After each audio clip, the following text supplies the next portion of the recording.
మన రాష్ట్రంలో సింగరేణి ప్రధానమైనటువంటి సంస్థ. బహుశా రాష్ట్రంలో అత్యంత పెద్ద పబ్లిక్ ఎంటర్ప్రైజెస్ అది. సింగరేణిలో ఇవాళ కార్మిక వర్గంలో పూర్తిగా అసంతృప్తి చోటు చేసుకుని ఉన్నది వివిధ కారణాల వల్ల.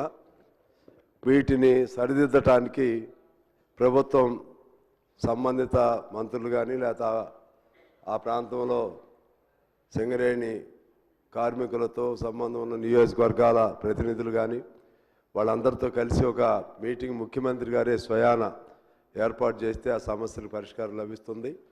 లేకుంటే సింగరేణి కూడా కొద్ది రోజుల్లోనే కనుమరుగై మొత్తం ప్రైవేట్ పరమయ్యేటువంటి పరిస్థితులు కనబడుతున్నాయి అధ్యక్ష.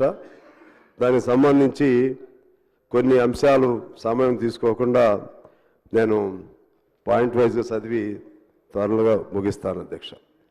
ఒకటి, అక్కడ మెడికల్ పద్ధతి ఒకటి ఉండేది, అంటే డిపెండెంట్ ఎంప్లాయ్మెంట్ కొరకు. కోర్స్ అది అంతకుముందు ఉన్న ప్రభుత్వం చంద్రబాబు గారు తీశారు, వాస్తవమే. మళ్ళా కేసీఆర్ గారు ప్రవేశపెట్టారు. అది ఇప్పుడు సరైన పద్ధతుల్లో అమలు చేయట్లేదు అధ్యక్ష. సరైన పద్ధతులు దాన్ని చేయకపోవటం వలన కార్మిక వర్గంలో చాలా అసంతృప్తి ఉంది.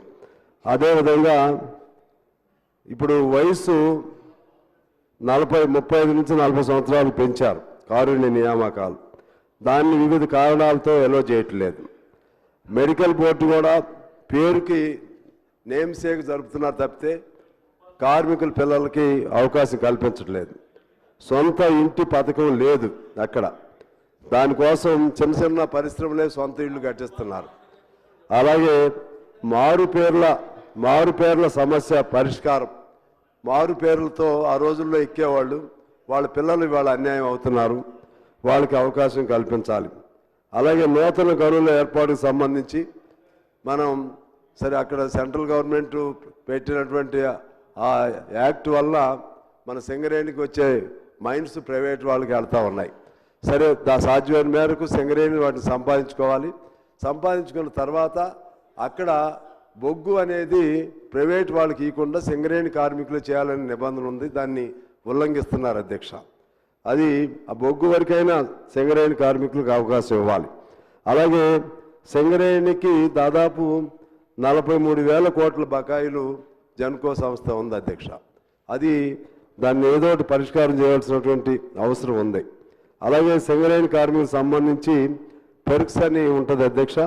దానిపైన కోల్ ఇండియాలో వాళ్ళకి ట్యాక్స్ రిఫండ్ చేస్తున్నారు, మన దగ్గర లేదు అధ్యక్ష. అలాగే సింగరేణిలో రాజకీయ జోక్యం తరచు ఎక్కువ అవుతుందనే ఒక విమర్శ కార్మికుల నుంచి వస్తుంది. ఈ అన్ని అంశాలపైన నేను మీకు నోట్ కూడా వివరంగా ఇస్తాను. దానిపైన ప్రభుత్వం సీరియస్గా ఆలోచన చేసి ఆ సమస్యలను పరిష్కరిస్తే మనకున్నటువంటి ఏకైక అతిపెద్ద ప్రభుత్వ రంగ సంస్థ దాన్ని కాపాడుకోవచ్చని తెలియజేస్తూ మీకు ధన్యవాదాలతో సెలవు అధ్యక్ష.